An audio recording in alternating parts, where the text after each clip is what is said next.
Hey friends, today I want to show you a way that you can use plants to work together as a team. This is not something new to me.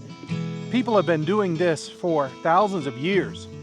Most notably in America, the Native Americans used a technique called the Three Sisters planting.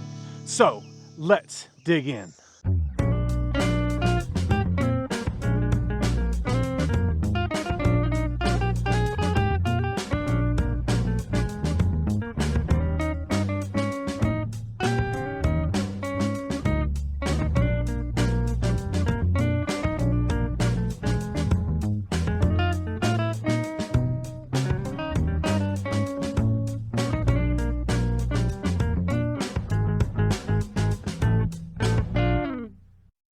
And I'm using the Three Sisters method here in my garden in the traditional way that Native Americans used it. But I'm also using some modern variations of the Three Sisters planting as well. The Three Sisters method of planting uses corn, squash, and beans planted together to work as a team. The corn grows up tall and provides a trellis for the beans to grow up. And then the squash grows down low to the ground with big broad leaves that shade out the weeds. So here in this plot here I have on the ground, that's what I have done. I have planted Yellowstone sweet corn, and I've also planted some Red Ripper field peas, and I have planted some butternut squash. And so the three of those plants are going to work together. They're still small, and you can't really see how it's working yet. But as they grow up tall, of course, the corn will grow up to 5 or 6 feet tall. The beans will climb up those tall corn stalks. And of course, the squash, or the butternut squash, will spread out on the ground with broad leaves, and that will shade out all of the weeds on the ground. So together, those three plants will be a great team.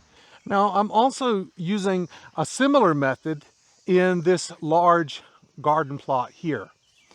So in this plot, I am growing black oil sunflower seeds, which will get very tall, 6, 7 feet tall.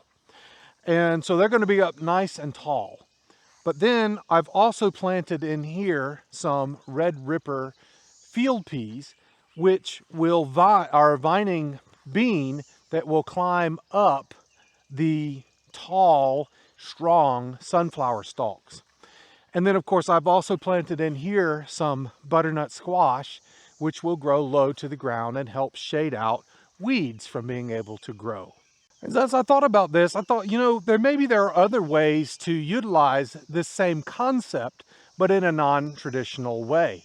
And so I do that all the time in my garden as well. How can I plant different varieties of plants together with different growing characteristics that will be beneficial to each other? And that's one of the things I'm doing here on this garden trellis as well, this arch trellis. So you can see here I have beans which are climbing up the trellis. So they don't need a lot of space down low. They're going to grow up tall and have all of the sunlight that they need. Then down low, I am growing two different things. Here I'm growing a tomato plant. This is a celebrity tomato. And of course this will grow up to a certain degree, but not as tall as the beans. This arch trellis provides a scaffolding to help tie the tomato to the scaffolding as it grows, but it won't shade out the beans because those are going to not compete with each other. Then along with that, I'm also growing a pumpkin down here. This is a mystery pumpkin. I don't know what it is, but I found it in my yard and I knew it was a pumpkin. And so I planted it over here in the hay bale. And so this pumpkin, or it's possible it could be a squash, is going to grow down low and it's going to shade out the plants. And so that's going to be an excellent way to work together. You have different levels. You have the beans growing up tall, you have the tomatoes growing medium, and then of course you have the pumpkins growing down low. So this general concept can be used in a lot of different ways, not just with the three sisters, beans, corn, and squash. How could you plant other things as well? You know, one of the problems that you commonly will have in your garden is problems with weeds. And weeds are going to be something, so you say you plant a tomato plant. Well, the tomato is going to grow up tall, but down at the surface level, you're going to have constant problems with weeds growing.